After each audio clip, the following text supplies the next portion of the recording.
Welcome to LOA Today. I'm Walt Thiessen. With me today are Louis D'Souza and Anne-Marie Young. This is your Daily Dose of Happy. We are so happy you decided to join us today. And this is also my Daily Dose of Happy because today is the 10th anniversary of LOA Today. We started it 10 years ago, my wife Louise and I, on our 13th wedding anniversary. And as I was just telling our guest, the way that show started off was we forgot to record the first 20 minutes, which was kind of fun and not exactly anticipated. And then the first sound that you hear in the recording is, now we're live here on LOA Today. So that's the way it got started. But here we are 10 years later, and I have to say it's been 10 years of joy for me. I didn't really expect that, as I was telling our guest before we got started here. And as most of you listeners know, I got started mainly because Louise and I got wiped out by the 2008 financial crisis. And 4 years later, we were deep in debt and struggling, and I needed help and couldn't afford to, hire a coach or anything like that. So I started a podcast and it worked beautifully. But the part that I didn't anticipate was that I would love it so much. So after the first few episodes, first few hundred episodes talking about law of attraction, I knew I had to go further than that. And I had to do it more often. And by, I think it was year 4 or year 5, I was having to do it like daily because I had to get my daily dose of happy. That's where that phrase came from, because I became so addicted to it. And I love that fact because it's the one addiction I've ever had in my life that I don't have to go into treatment for. So it's a good thing. Yeah, it's a great thing, right? So, and that's what's kept me going ever since. So thank you to all who have been listeners. I actually got a listener, noted, I guess it was a message through Facebook, listener who's been listening since 2013. And I thought, wow, there's one of the earliest listeners. And there weren't that many. I mean, the first year, there were like, 3. It was not all that many. But this gentleman was one of the earliest listeners. So if you're tuned in, thank you so much for listening. We really appreciate it. You and I appreciate all of our listeners, all the people who have found us over the years, who we've been able to help and who have taken an interest in what we're doing here. Thank you so much for what you've been doing to just give us, your time to hear us babble on here about the stuff we would like to babble on about.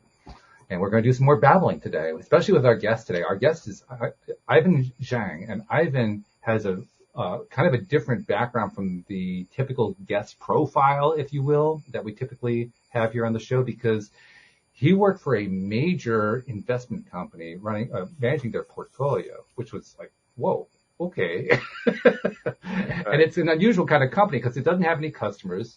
It doesn't have any outside investment. It doesn't do any third-party stuff. It's all internal to what they themselves were doing, but it was an entirely successful company. And Ivan, how long were you with that company? So I was with 2 major financial institutions, but both are in a very interesting kind of roles there. But prior to starting Pennyworks, I was at DRW, which was the firm you're talking about. They're specialized in proprietary trading and all this I would say popular news about high frequency traders and all the things that people imagine happens in the shadows. They were kind of quite in depth into it at the very early stages of that development. Actually, probably a few years before your podcast, when it wasn't quite. Yeah, they were on the bandwagon a little bit earlier than everybody else, and they've been able to do very well as a result of that. So they weren't responsible for the subprime mortgage then, right? I hope. No, they're probably the geeky guys on the back room trading on the computers. You would never know that they existed. However, I was also involved in the firm that was involved in the subprime mortgage. Okay. And that is a firm that you probably know. It's Bank of America, right? Oh, yes. So I was there for a better part of over a decade. And in that role as well, I was managing the firm's it's a unique role because I was managing the firm's assets as part of a team. And so we didn't respond to clients, but respond to senior executive at the bank and make sure that the strategy and risk management of the bank's assets were sound and that we're trying to maximize the returns for shareholders. So, and how many years total were you doing that for those 2 companies? Combined over a dozen years, and it's, passes by very quickly. So maybe I should have gotten a little, work anniversary cake as well, to celebrate. Yeah, I would say. Absolutely. Well, but then you started Pennyworks. When did you start Pennyworks? Pennywork was started April of last year. Oh, so it's So pretty new then. it's pretty new. And I think the difference here is, um, you start from a larger company and then you kind of understand how the businesses work and then you slowly migrate to smaller companies with more and more responsibility to the point that, hey, look, now I'm just doing my own thing. And so that's kind of the journey that I went through in the last few years. And, very rewarding on a personal level, simply because you just feel like the world is opening up as opposed to closing in.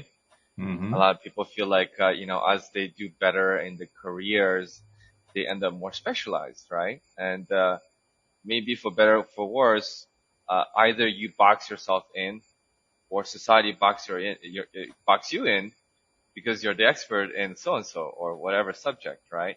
And so it becomes so natural to be comfortable in that zone. And then before you know it, uh, time has passed and you realize that there's so many things you want to try out and haven't had the chance. So I'm like, I don't want that to happen to me. So why don't I give it a shot? So was that the impetus, or was that part of the impetus behind Pennyworks? Yeah, I mean, that's definitely the impetus. But the other thing I felt was much more market driven. Obviously, we are portfolio managers, so we stare at this all the time. But it's been a slow development. I've been really interested ever since the genesis of blockchain technology, even right around 2013, and so that was over almost a decade ago. But you could see that it was a nascent industry, and it would take a lot of time for people to get around to it. Or even now, there's a lot of people still not quite sure what to make of it. And so we felt like that it would be a paradigm shift in terms of how people interact with the world, but it would be similar to the internet where it literally took a good 2 decades for people like, so you have to plug this thing. It's called a modem. It makes this loud noise. Oh, and by the way, when you use it, you can't use the phone, right? Trust me, it's going to be amazing, Now you're right? giving me a real throwback to the 1980s right there. Yeah, When you make reference likewise. to the modem and the telephone. My goodness. Right. And so you'd be like, well, no one's going to ever learn how to figure that out. It's never going to work. It's too complicated. And at some point, it's just so natural that people stop thinking about it. Well, it also helped them. They came out with cable modems, so people didn't have to worry about their phone anymore. But yeah, I get what you're saying. Yeah, Yeah. the So technology moves hopefully, along. yeah, it's going to get there at some point. And, if I can do my little piece to advance that evolution a little bit faster, I'll be, a little happy to kind of do my part to help. That's all. So what's the idea behind Pennyworks? What is that all about? So Pennyworks is really just the combining the two areas together. So one is blockchain technology, which essentially means it's like the internet of money, right? So basically, the internet allows you to transfer data across to different people in the globe almost in a seamless fashion. But it doesn't transfer things that are naturally scarce, right? You can't like transfer gold through the internet, right? That doesn't really work. Or you can't transfer, famous art pieces through the internet because you're really just making a copy and sending it to the other person. So the irony here is what makes things cheap, which is being able to infinitely replicate something. You also lose something that people were accustomed to in the traditional physical world, which is, the physical scarcity of an item, right? And essentially the innovation of blockchain is really to say, hey, we can also digitally transmit things while preserving that scarcity. And that essentially allows you to transfer items of value across space, essentially instantaneously. So that's kind of the key innovation of blockchain. You And made then, an interesting reference there. I wanted to yeah, just interrupt before you continue because I do want you to continue your story. sure. But you made reference to scarcity. And Yes, the flip side of scarcity, I would say, would be abundance, which is a yes, topic that we address a lot here. yes. So finish the story. And then where I want to go next is to the topic of mindset and see where mindset fits into what you're doing. So you might want to keep that in the back of your mind as you're telling your story. So go ahead with Sure. the story. Sure.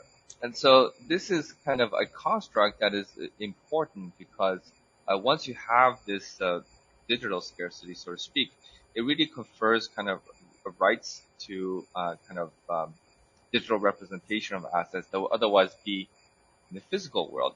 Now you combine that with traditional financial mechanisms. Hey, look, for thriving economy, right? Regardless of what the political system is under, a thriving economy usually has a thriving financial sector because what it's doing is reallocating scarce resources, which in this case is financial resources, to projects that would benefit the most, right? Projects that would have biggest potential for growth, biggest potential to do good, and so on and so forth, right?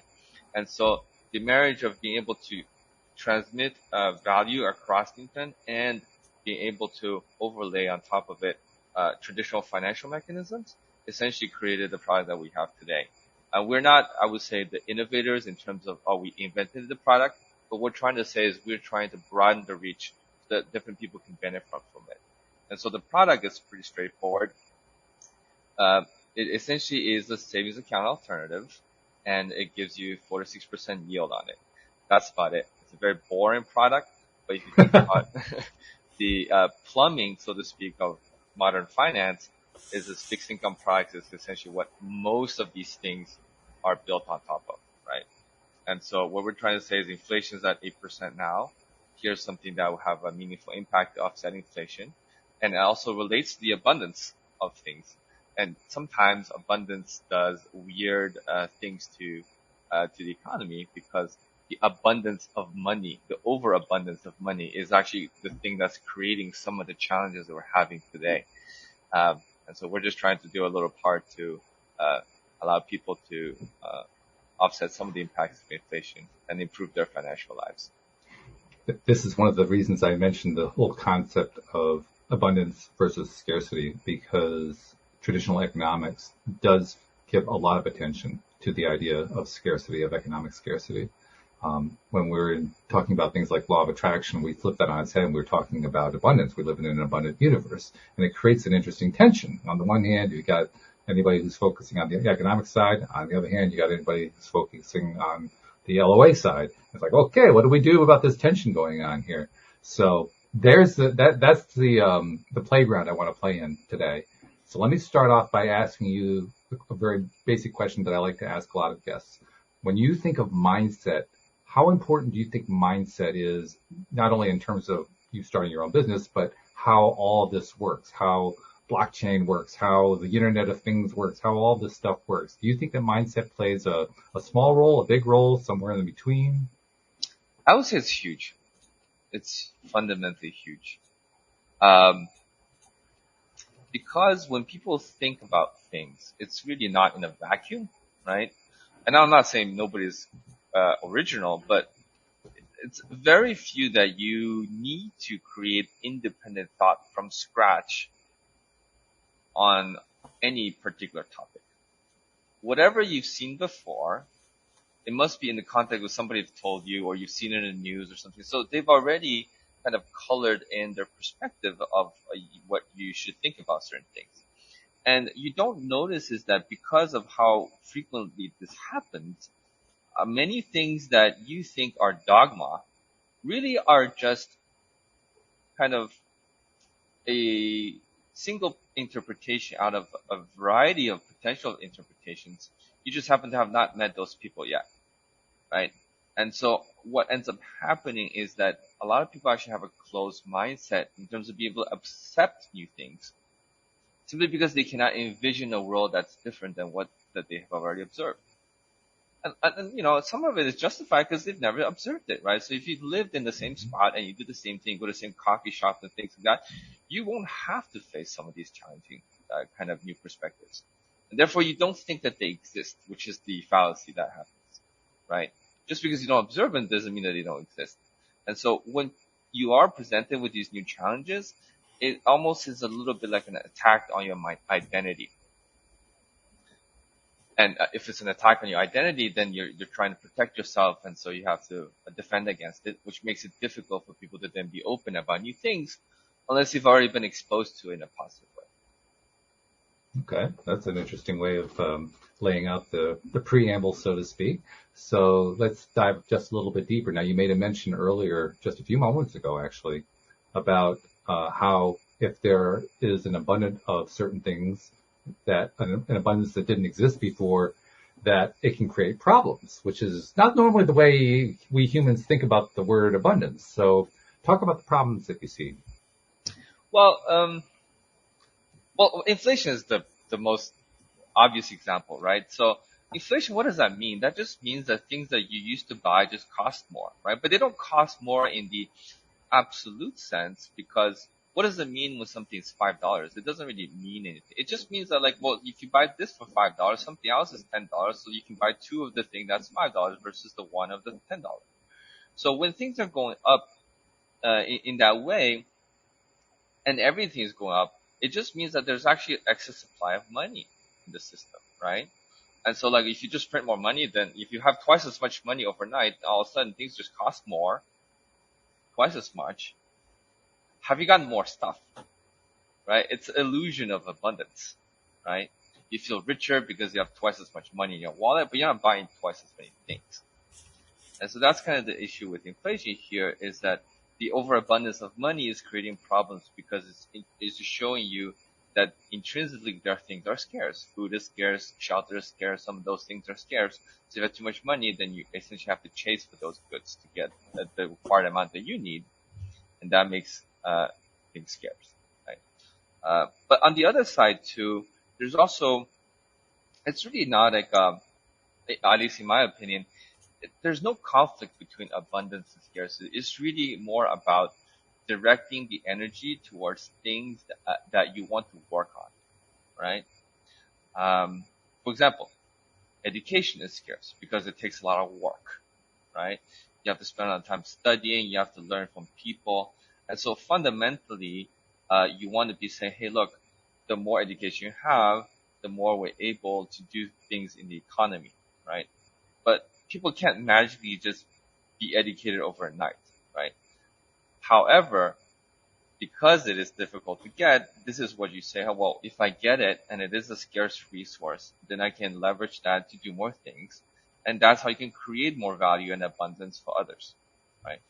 If you have everything, then you don't need to work on anything. Just like, back then in the jungle, if you could just walk around and eat food, and then you don't have to go farming because there's enough food for everybody. Innovation is created as a result of being able to overcome some of this scarcity, right? So we're producing more food than that we ever produced, even though there's more people on Earth than there's ever been. How is that possible, right?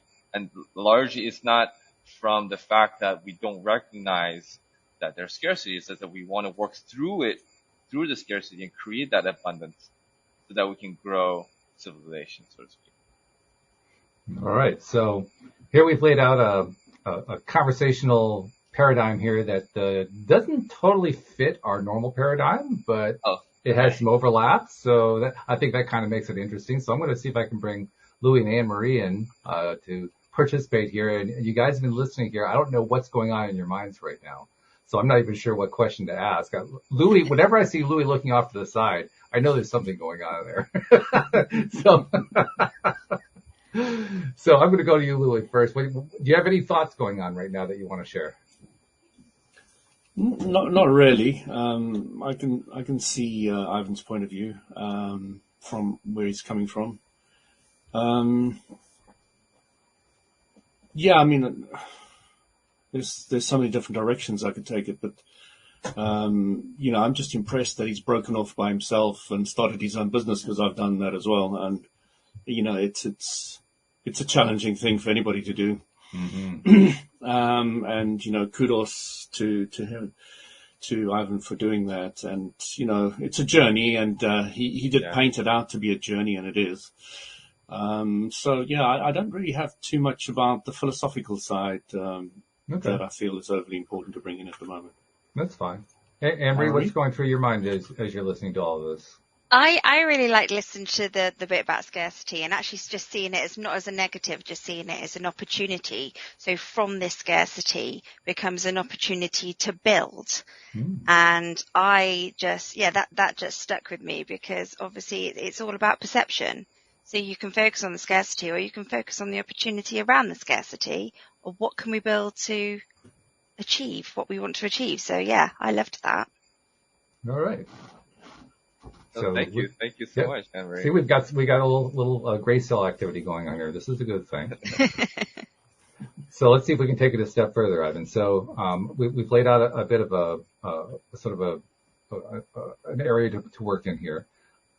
When you answered my question about abundance, you thought, or not abundance, about mindset. You said that mindset plays a very, very big role in this, and you kind of laid out a couple of the ways that you thought that is true. When you found yourself building your own program, building Pennyworks, building your own business, what role did mindset play for you? Like, how exactly did that play out in the process of making the decision and then following through and getting the whole thing going and all that? I mean, I think as Louis mentioned, it's just a very challenging thing to start your own business. It's a lot of work, and it's probably underappreciated how hard it is. You haven't done it. Yeah, until you do it, right? There's tons of horror stories about terrible employers and so on and so forth. But it's exactly why I say mindset is so big, because the responsibilities given to an employee is very regimented. And that's not a bad thing, right? Because if you're a large company, it's safe. It's safer. You want it to be clear. It is literally like, cogs in the wheel, right? This part goes there and then the whole engine works. Because if everything, having 17 wheels in a car doesn't make it go faster, right? So the different parts need to be able to work in sync. And so when you are an employee, you're rewarded and incentivized to be able to stay in those well-defined lanes and excel at the specific task you do, because then you kind of add to the kind of whole picture of what the masterpiece is supposed to look like.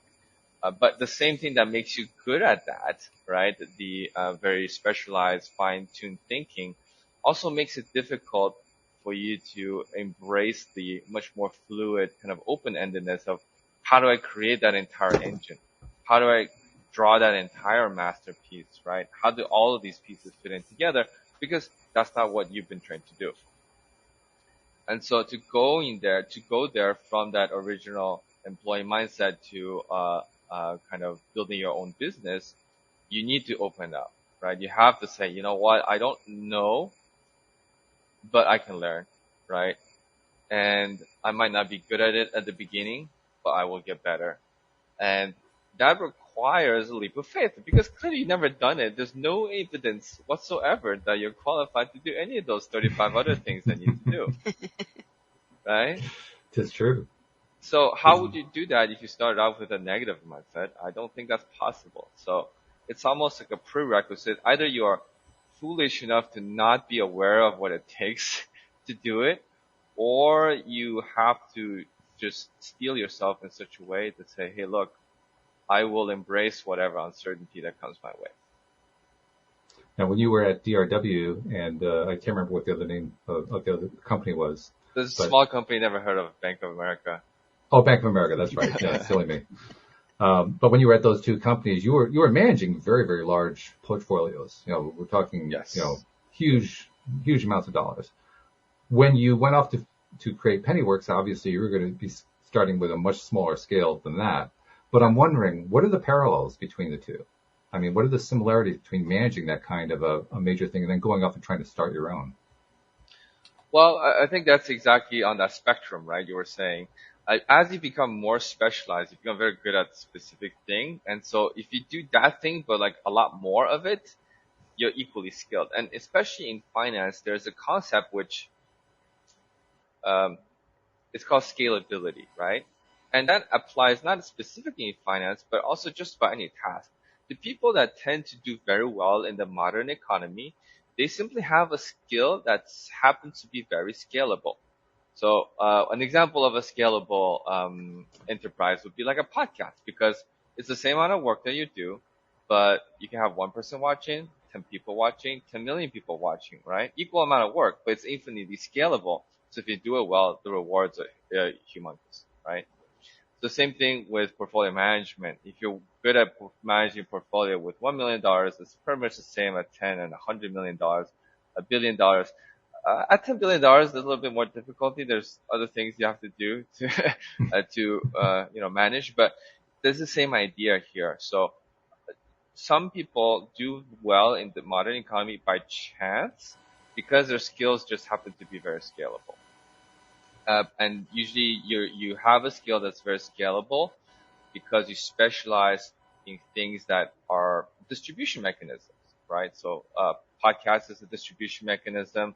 Like actors, they make more money now than they ever before because back then you were constrained to like the size of the arena that you were playing in, right? And now with TV, you essentially can get any eyeball on the earth to watch your show, which makes you a lot more scalable and potentially have larger rewards, right? Now, if you go to a smaller company, then it works in reverse because the things that you need to make the company work not only is the special sauce, right? Like if you're making a burger or a restaurant and you have the special sauce, like if you think about all the stuff you have to do, the making the sauce part is probably like less than 0.5% of all the work you have to do in a restaurant, right? Like you have to order the patties, you have to get the people to renovate, cook, kitchen, all the other stuff, pay the bills. And then like got the final piece of the assembly, the burger is all made and it's all hot and you just add that sauce on, right? And so that's not a very scalable thing at the beginning because you're not good at any of those particular tasks, but you have to do them. You have all that responsibility, but it opens up kind of like your experience to all these things that you haven't done before. And who knows? Maybe you find something that you enjoy, right? Maybe you find something that was never on your radar before, but then all of a sudden becomes something that you're really excited about, right? And it's just because, honestly, there's too many things that are interesting on this planet, but there's just a very, very finite amount of time. So how do you expose yourself to more of these opportunities, right?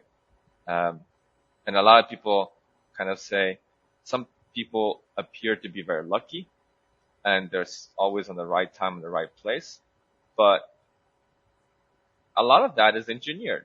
You need to be open to new opportunities to be even able to get to the right time and right place, right? And so that's kind of what you're doing when you're doing a small enterprise. You're opening yourself up to the world. You're discovering all the things that are possible, and you're just trying up. It's basically, little bets everywhere on all the little things that you could do to make your business better and grow. That's good. That's a very complete description too. So let's apply that to your particular experience with Pennyworks. I mean, when you started Pennyworks, how did what you just described play into your experience? Yeah, I mean, essentially the skills that make a small enterprise successful is diametrically opposite from what makes a large enterprise successful. I came from a much more quantitative background, so very kind of based on building a product, refinery, incrementally making it a little bit better and better, and being very detail oriented in terms of, it doesn't have to be like a paradigm shift. It just has to be a little bit better because it's a little bit better, and you scale it over tens and hundreds of billions of dollars, and that makes a huge impact, right? Whereas when you're doing a startup, you're essentially like, oh, like, here are all these random pieces of metal, and now I got to assemble something that kind of looks like an engine so the whole thing works. But when none of the pieces are assembled right, then, or even just one piece is assembled wrong, the whole engine doesn't work. So we have to diametrically flip from saying, hey, look, we're really good at building product, to say, hey, look, now we're going to focus on, are we serving our users' needs, right? And the needs come first. And then we work backwards to be able to build a product. And a lot of these things is not natural to me. And then, as you were mentioned before, Walt, when you started a podcast because you needed help and you want to ask questions and things like that. But when you're an employee in a very specialized role, you're supposed to be one answering questions, right? So it's uncomfortable to say, oh, I don't know how to do this. How do I do this? Can somebody help me with this? And that actually is a skill that I'm still learning to be better about. How do I ask more questions? How do I ask better questions? Because I don't know everything. And also, how can I become less afraid of asking questions? I have a question. So when you're starting your business and, like you say, you're suddenly building this whole engine on yourself, and you're trying all these new things, and then suddenly it grows and it works and the engine's working, and you start bringing other people and employees in and giving some of that control over. I'm a bit of a control freak, so I just wondered, how did it feel like growing and relinquishing some of that control and that business of what you're building, giving it sort of to other people to help build. Yeah, that's definitely tricky. I mean, I think I've been fortunate enough. So I started this business with my co-founder, who's the CTO, and we've collaborated for the better part of over a decade and a half on a variety of very interesting projects. So, for example, one of them was in 2016, we built a crypto mining facility, which is essentially being the machines that kind of power the blockchains that run all these computations, and you can get rewarded for it, but it requires a lot of computations. You have to buy tons of computers. You have to actually get a warehouse moving, get a deal on the power to make sure that these things are properly supplied. And it was just, me and him. And at the beginning, I thought, this is insane. I had never done something like that. How do I even make sure to begin on this? And he says, well, why don't you just try it? And so we started, we went, called up Best Buy. I said, hey, look, I want to buy these graphics cards to do this. And I call up a bunch of these stores, and they're like, hey, sorry, we can't sell to you guys anymore because, we don't sell to wholesalers. And I'm like, well, we're not a wholesaler. We're just doing a small project. I said, what are you doing that requires hundreds of these graphics cards? And I had to explain the whole thing about blockchains, and it just gave me this blank stare, and I'm like, sure, we trust you're not a wholesaler because this story is so nonsensical that no wholesaler in their right mind would come up with that as a script. So, oh my God. I love it. So not sure I convinced them on the premise of the technology, but at least I convinced them on the legitimacy of our activity. So we just tried it out, and it just hit all these roadblocks. And the nice thing about that first business is it actually required no customers. We didn't have to talk to anybody. And that's the thing that we were afraid of at the beginning because, well, I don't know how to deal with customers. Right? What if they get angry? So this is a unique business where you just build these machines, you turn them on, and the money starts coming in. And literally, there's no other business like that. You don't have to negotiate with people. You don't have to sign contracts. You don't even have to talk or even email. And so that's the first business that we started simply because I was deadly afraid of dealing with people and, making sure that, I understood what their needs were. I was afraid, right? And so to be perfectly honest, it was not an easy transition. And so that's why we gave ourselves the opportunity by doing baby steps in our first business. As a business that didn't actually involve any other people. It was all engineering. It was all logistics, and some of those stuff we're quite comfortable with. Now, fast forward a few years, now we're starting Pennyworks with the experience and maybe a little bit of the confidence of having run that business for many years. We're like, hey, look, now we can branch out a little bit more in terms outside of our comfort zone, right? And so hiring people, I just thought, when I was an employee, what are the things that I was very frustrated about? I just want to make sure I don't make those same mistakes, right? And that is really the next level in terms of building up your own kind of personal human capital, so to speak, right? And it's very exciting because when you micromanage, there is a premise there that the person that you are managing has no opportunity to grow. Right? Because when you're micromanaging, you're really just dictating and they're just doing, right? So there's almost like an extension of your hand, but it's not autonomous, right? So it's almost still like you're doing the work. And that's where you lose the opportunity. When you stop micromanaging and say, hey, look, this is your responsibility to do well. Here are some guidelines. Here are things that we've done before. Here's some standard operating procedures that we have established, but none of those things are, written in stone. Is there anything that you can do better? We'd love to hear about it, right? So that's one. The second one was maybe just related to the fact that we started after COVID. A lot of people say, hey, all these new age companies are global from day one. And, I don't know that as a startup, but does it make sense for me to manage a global workforce? But with COVID, it just became natural. So everybody, worked remotely. So it didn't really matter where you were, but it was important to say, well, can we have at least some overlap in terms of time zones so that we can communicate effectively, right? But other than that, the fact that people can work at whenever time if it seemed fit was great. We had somebody that was a developer. We had our morning meetings, but for some reason, he would do a lot of his most productive work at like 1 a.m. That's how he worked. And I honestly have no idea like when he's supposed to be in the office or not. But it worked out well, and so I think that's kind of it. It is very scary to relinquish that control. And I'm not saying that I've figured it out, but I'm just saying it's something that you have to kind of go through to get the feel for, and maybe slowly get better at it. Sure. But I suppose it's the same as like when you start the business, everything's all about being a bit scared, isn't it? Scared of starting something new, scared of doing it, scared of giving it away, scared of everything. Yeah. Growing from it. Yeah. I mean, can you hear me? Yeah, I can hear you.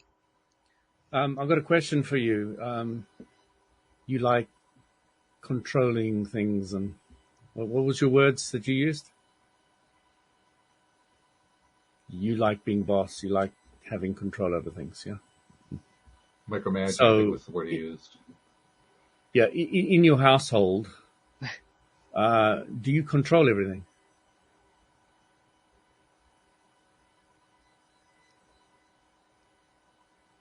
Is it just to me or is it Anne-Marie? Oh, I pretty much do control everything in my. No, I don't control everything in my house. They all do as I say. No, I wish that could happen. But the reason why I bring this up, teamwork, isn't it, in a family? But it's like that everywhere in life, specifically in business. And to be scared of that is to be scared of business as a whole. It's completely part of it. You have to relinquish certain control over to different individuals all the time. And the issue is not so much about control, it's more about trusting. Yes, that's the word that was in my mind. Absolutely, yeah. And you get to see, as a business owner, you get to see those people who do well in certain areas, and then all you do is you give them more and more responsibility in where they're good. And where they're bad, you just, obviously, because you're putting them where they're good, you don't really have a problem with that at all. Just trying to make it simple, but that's kind of how it works. I mean, you're in a job at the moment, but the big problem with jobs, which I always say stands for just over broke. Yeah, very true. They can't pay you any more than that because then you'll leave. They can't pay you any less because then you'll leave. So, so, it's really about finding what is good for an individual and trying to keep them happy, when you're running a business and got employees. And you will always, over time, it's much like my tenants in my property, when everybody says, oh, what happens if you get a bad tenant? Well, then we'll eventually get rid of them. And once we got rid of them, we will wait until we get the good tenant that's there for 15 years. And then you don't have to worry. Mm-hmm. And it's the same in business. It's the same philosophy and concept is eventually get the right person in and everything flows, and you don't really have to worry so much. Like my wife is running the nursing home basically, and without her, they've been up Shook Street without a paddle. So they look after her and they keep her happy, and they don't pay her a fortune, but they don't pay her badly, and everything works, It's kind of the way it works. And when people become unhappy, they leave, and it's just the way it is. And if you want to climb in the business world at the moment, you really have to go from one company in that area to another company in the other area, but at a higher level. And so that's how the world works at the moment. Nobody has too much loyalty in one company anymore, and they just bounce around trying to climb the ladder by going to different companies. At least the brave ones do. The ones who aren't so brave tend to just hang in there. That's a great point. I like that point a lot, partly because that's another tension that goes on. On the one hand, you're right, there isn't a whole lot of loyalty. On the other hand, the best way to develop a good relationship with an employee or with a tenant or whatever is to be loyal to them. So you have a tension going on there on the one hand, on the other hand. And I don't know that anyone has ever figured out what the best balance is between the two. I think it probably varies from one situation to the next. But that's really the challenge is, yes, we know that people are going to leave. They're going to try to get something better at some time. They're going to, find a better job, whatever. But at the same time, when you're running a company and you have employees, if you really want to keep your employee as happy as you can, keep them as loyal as you want to, you have to be really loyal to them. And I think that's actually at the root of what is going on today with a lot of people having trouble with dealing with having employees, particularly not just in startups, but even in larger companies and corporations where you have mid to upper level managers and they're struggling with, okay, what do I do with my employee base here? Because they haven't really learned how to make that connection and build that connection individually. They think in the aggregate, they think, oh, well, I have this group. I have to deal with the group. But if you're dealing with the group, you're missing the boat because the boat is to be found with the individuals. That's the trade-off. It's a challenging trade-off. Now it becomes even more challenging when you're starting your own business because now you're working with one new person at a time. That's what you've been dealing with, Ivan, in the last year and a half, right? I got my first employee. I got my second employee. I got my third employee. How do I work with these people? And that actually, I think that's probably a little bit easier because you're really forced to work with just the individual. You can't treat it as a group because it's so small. Actually, that's a question for you guys. Do you guys feel like companies recently have become less loyal? Because people talk about the individual all the time, right? Like these millennials changing jobs all the time, so on and so forth. There's no loyalty anymore. But on the reverse side, you feel like companies have become less loyal? A lot have. Yes. I think that's why they're experiencing the phenomenon of millennials leaving. Because the loyalty is a two-way street. It's not one way. If you ask them to be loyal to you, but you're not loyal to them, guess what? It's not going to work. You're going to lose them at some point. It's probably going to be pretty soon. It's not going to take very long because anybody can see through that. I was an IT contractor for the Met Police for 7 years. And the thing I learned is that a lot of the people were remaining working for the Met Police for the pension. Mm-hmm. Sure. So they were loyal, not to Met Police, but to a pension fund. Yeah. And it was sad because it destroyed them inside and they became very dull people, to put it mildly.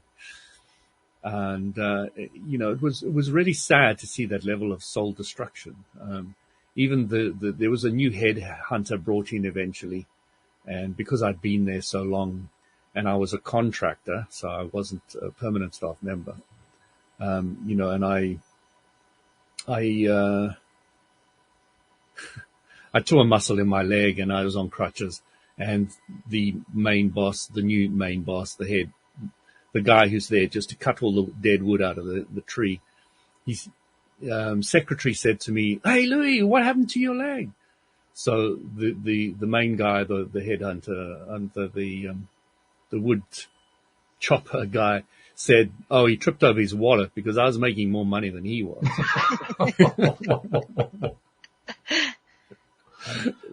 And it took him a couple of years, but he eventually got rid of me too. But it's fine. I was ready to go. But it was really, really interesting. I learned so many things in blue chip UK companies because I worked for Met Police, Chase Manhattan Bank, House of Lords, House of Commons. Mobile phone companies, etc. So, it was really, really interesting because they're all very different animals, especially the banks. Oh my God, they're horrible. They're so cutthroat in one way and boring in another. It's talking about loyalty. There wasn't a huge amount of loyalty in the respect to the company that I saw along the way, but I did see in the Met Police a lot of loyalty to that pension. God, they would stick out anything just to get that pension and walk out the door. because it was a very, very comfortable pension that they could live on for the rest of their lives. So, I'd kind of say it's a pros and cons. If the staff are not loyal to the company's not going to be loyal to them, and it's a tit for tat kind of thing going on. And there are companies out there that are really loyal to their staff. So I think they do get a lot of loyalty back. And I've always seen that a boss gets a lot of leeway. He can do loads of things wrong, but he really has to do a shitload wrong before he gets his knuckles rapped or kicked out or brought to heel or whatever. So, the people perceive and understand that the person in charge, it's tough for them. They really understand that. I think in my view, going back to the old engine analogy, from what I've experienced in many companies and see from other people, is that you've got these cogs in that engine and they're getting oily and greasy, and they're getting through the muck and they're doing all of that. And then you've got this beautiful shell of a body and this lovely red paintwork of all the people up top, and they're the one getting all the admiration, while you've still got all your cogs getting mucky and grimy. And they're not getting that value. They're not getting valued. They're not getting appreciated. It's that shiny surface that everybody's queuing after. And I think those companies that give their staff shares in the company, they win. Because then you feel like you're a little bit part of the top, Yeah, a little bit of part of that shiny area. So, yeah, it's pros and cons. Everybody needs to work their business differently, and you can't always give your employees shares. It just doesn't work that way. And if you do, you have to. Sorry. You guys think that due to COVID, I think a lot of people have been reevaluating priorities, and you feel like that maybe has changed the balance of power? Because back then it's, hey, look, we're paying you a livable wage, and you have nothing to complain about. And now people think, well, there's more to life than just a livable wage. Right? Yeah, I think that's a big thing that's popped up at the moment is quality of life versus just head down. Yeah, and interestingly enough, I don't think that's what they were planning COVID to achieve. And it's true, and that's why that people are reluctant to go back to the offices, aren't they? Because they've got a better balance they're working on from home. A 4-day work week at the moment in the UK. It's become very popular. All over. I saw them in the newspaper. A lot of companies are promoting it and actively enabling it. So I think it's a great idea. We have a neighbor who just took a new position. She works in human relations and accounting, sort of a mixture in terms of what she does. And she just took a new job, and one of the top priorities for this new job was it had to pay better, but it also had to have more work at home time. And she got a really good balance out of it from her perspective. I think she's working like 3 days out of 5 at home, which she's loving. So there's an example of what you're talking about. The lockdown basically opened people up to the idea of, wow, it's pretty good to be at home. I'd like to do this more often. And now it's starting to enter the negotiations with the employer. Like, okay, guys, I know what the better side of this blanket is. Let me have a bit more of the better side of the blanket. Yeah, I see a lot of parallels there. So, like in the, industrial revolution, so to speak. So when the electrification of factories was just beginning, back then everything was steam powered, right? And so the factory was huge, and all the major tools were concentrated near essentially the massive engine, because that's where you get most of the power. And when electricity came along, all they did is they just replaced the original steam engine with the actual power source, but didn't change any of the processes. Right. And because of that, they're like, well, we got electricity, it sounded pretty good, not really meaningful productivity change, right? And it actually took them, a few decades for people to re-engineer all the processes to actually benefit from electrification. So, you can actually have your tools in different places. You can have separate departments that specializes in do certain tasks so that you can be a lot more efficient. And I feel like it's the same thing with working in an office, right? So we were used to the industrial days coming in, and then, not everyone's going in a factory, right? If you have a desk job, you're sitting there. It's not like if you sit there for 8 hours, you're more productive than somebody that sat there for 7 hours, right? Especially if their job is to write an interesting article or something. It's not going to be like 15% more interesting because they spend more hours on it. But that veneer or the illusion that everybody had to be at the office for that fixed amount of time, it remained unquestioned because there's nothing kind of forcing it. It was working okay, right? And it's almost like COVID gave it a little jostle. And also, all of a sudden people realized that assumption was not necessarily flawed, true, right? And that it's really also, it goes back to what you were saying in terms of mindset. How could anybody run a company when everybody's full remote? That's impossible. It will never work. Right? And then the worst thing is, even if you thought that it was going to work, are you going to be the first boss? Are you going to be the first company that does this? And then you have to announce to your shareholders or whoever your stakeholders are, yeah, so we tried this thing, we sent everybody home all at once and then see if it was going to be more productive, and it turned out to fail. How long is that guy going to stay, right? So it's almost like a collective action where the entire working populace or industry had this closed mindset about what are the ways that we can actually benefit both from a productivity basis, but also just employee satisfaction. And it actually took, that's a big right? deal right there. Yeah. That's a really big deal. And it took this huge negative event for people to kind of get out of that locked mindset. Yeah. Right? But I love the fact you're viewing it as negative, because actually maybe it was, hey guys, we tried this. We've noticed this doesn't work, so let's develop. It's that opportunity thing again, isn't it? It's viewing it as, okay, we tried something, it didn't work, so what will work, what we'll try. It reminds me of a study that was done back in the 1940s and 50s, particularly. They were doing lots of studies testing people, because it was still factory era. So testing, what happens when you change conditions in factories and so forth. And I remember this one particular study. They went into a particular factory, and they decided that the factory needed more lighting, so they put more lighting in, and productivity went up. And then a manager came along and said, no, this is too expensive. We got to turn the lighting down. It's just getting too much. So they turned the lighting down and productivity went up. And then somebody else came along and said, well, we need to give the workers more time off. And so they gave workers more time off and productivity went up. And then somebody else came along and said, oh, no, this is costing us too much money. We got to put them back on the factory line again on a longer day, and productivity went up.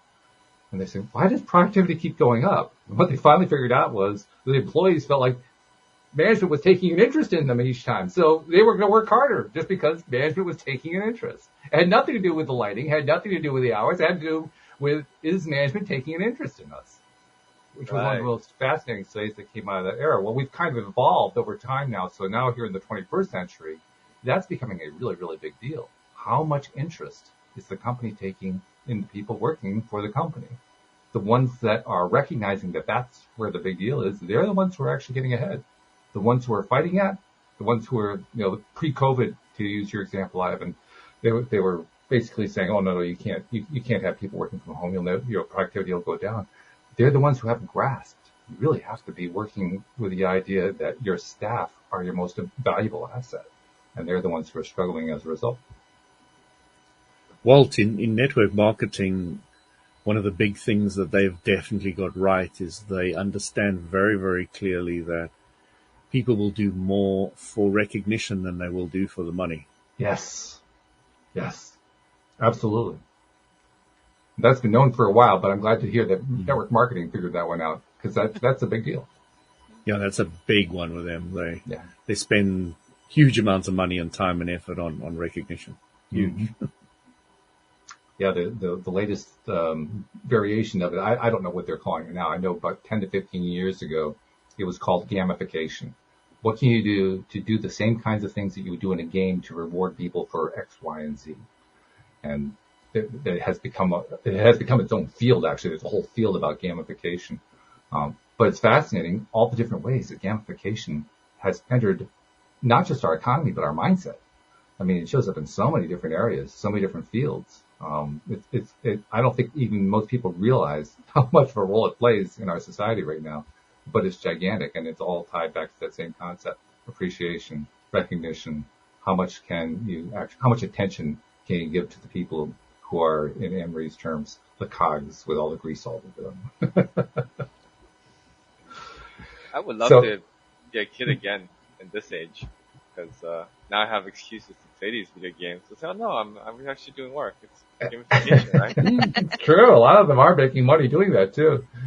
It's amazing. The ones who play the games while they're streaming it on YouTube or one of these other platforms out there, they amaze me because they've actually learned they can get money doing that, and so now like they're dedicated to doing it, practically 24/7.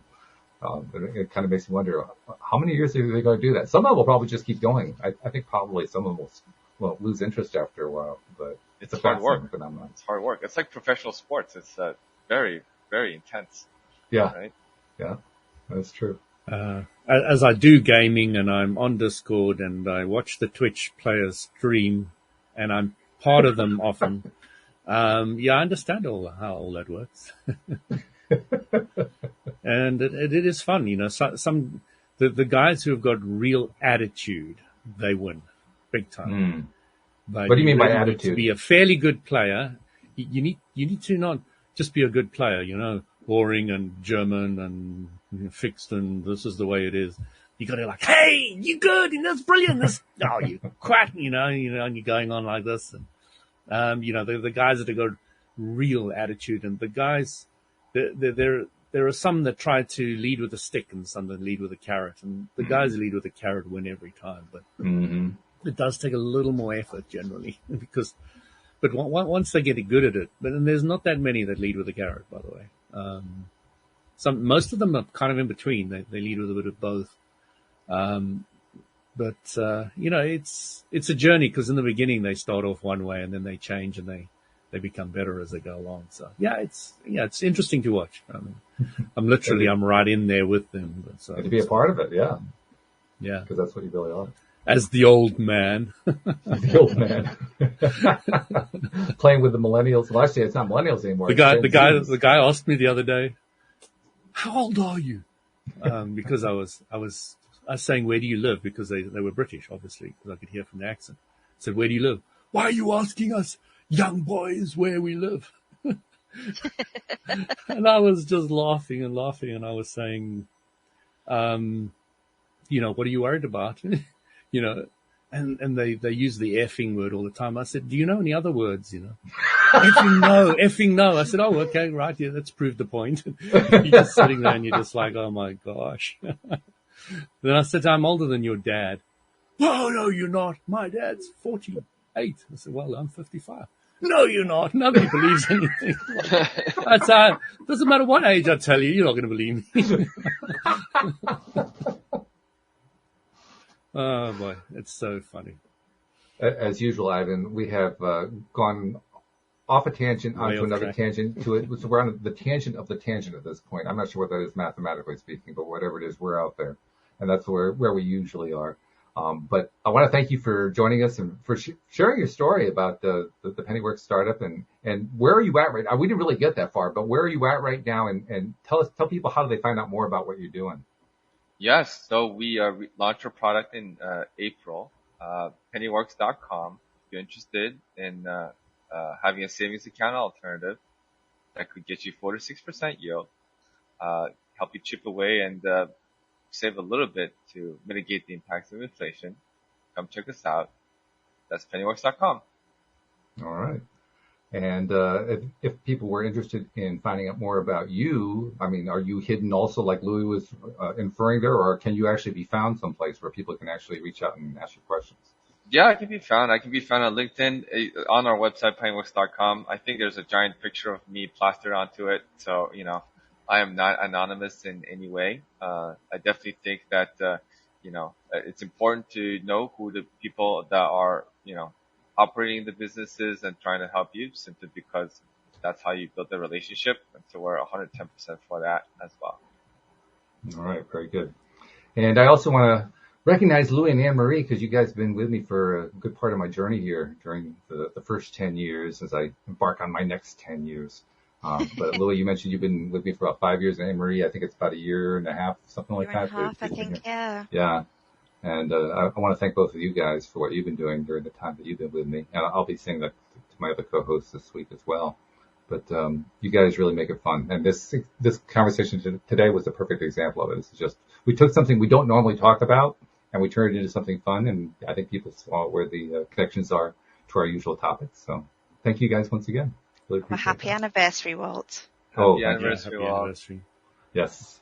And Thanks, Louise and I Ivan. are going to be Loved having you celebrating for sure. Thanks, Yeah. Louis. Thanks, It was great. We appreciate you so much. And you know who else we appreciate? We appreciate all of our listeners. You guys are wonderful. Thank you so much. We'll see you all next time here on LOA Today. Goodbye, everybody.